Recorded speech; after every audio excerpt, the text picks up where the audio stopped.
the Lord, everyone. Today is April 7, 2025, as I share my little journal for today.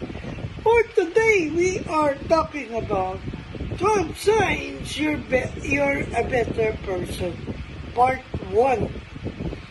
So here are the 12 signs that you are a better person than you think you are.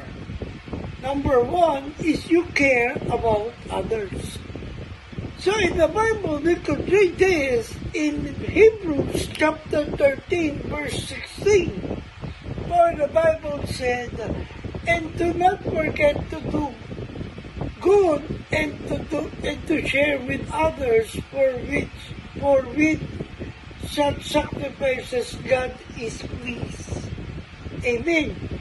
So this is a call to action urging believers to remember and prioritizing acts of kindness and service towards others. This also emphasizes the importance of generosity, sharing resources with those in need. Number 2, you're admitting your mistakes.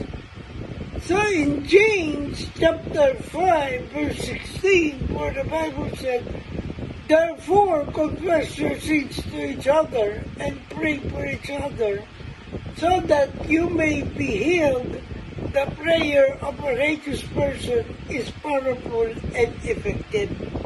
Amen.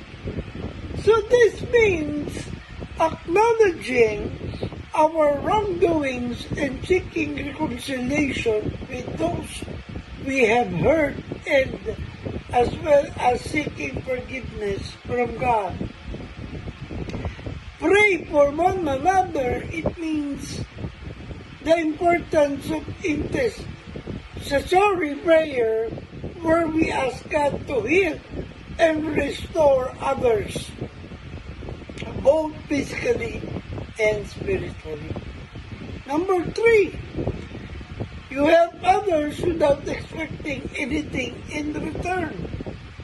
So we could read this in Luke chapter 6, verse 35, where the Bible said, "But love your enemies, do good to them, and lend to them without expecting to get anything back. Then your reward will be great, and you will be children of the Most High, because He is kind to the ungrateful and wicked." Amen. So, it is a core teaching of Jesus urging followers to extend kindness and generosity even to those who may not reciprocate or who have wronged them. It is also highlights that unthankful and wicked. So it means God's love and compassion extend to all, even those who are unserving, serving as an example for believers to follow. Number 4, you are honest and authentic. In Proverbs chapter 12, verse 22, where the Bible said, "The Lord detests lying lips, but He delights in people who are trustworthy." Amen. So it highlights God's strong disapproval of deceit and dishonesty. It also says people who are trustworthy. This contrasts the previous point, emphasizing God's favor toward those who are honest and reliable. So there are key themes to this. Number 1 is truth and deceitful. It presents a clear contrast between two, with God favoring trust, truth, and honesty. It has God's character. It reveals God's nature as one who values truth and integrity. It is also practical application.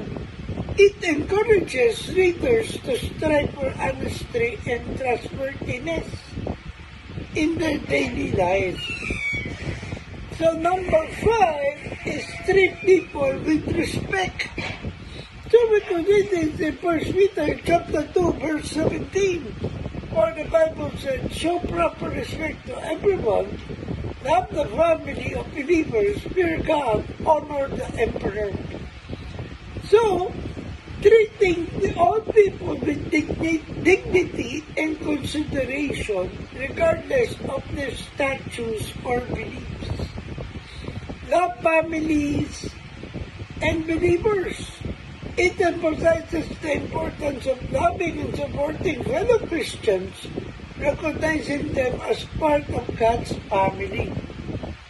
So fear God.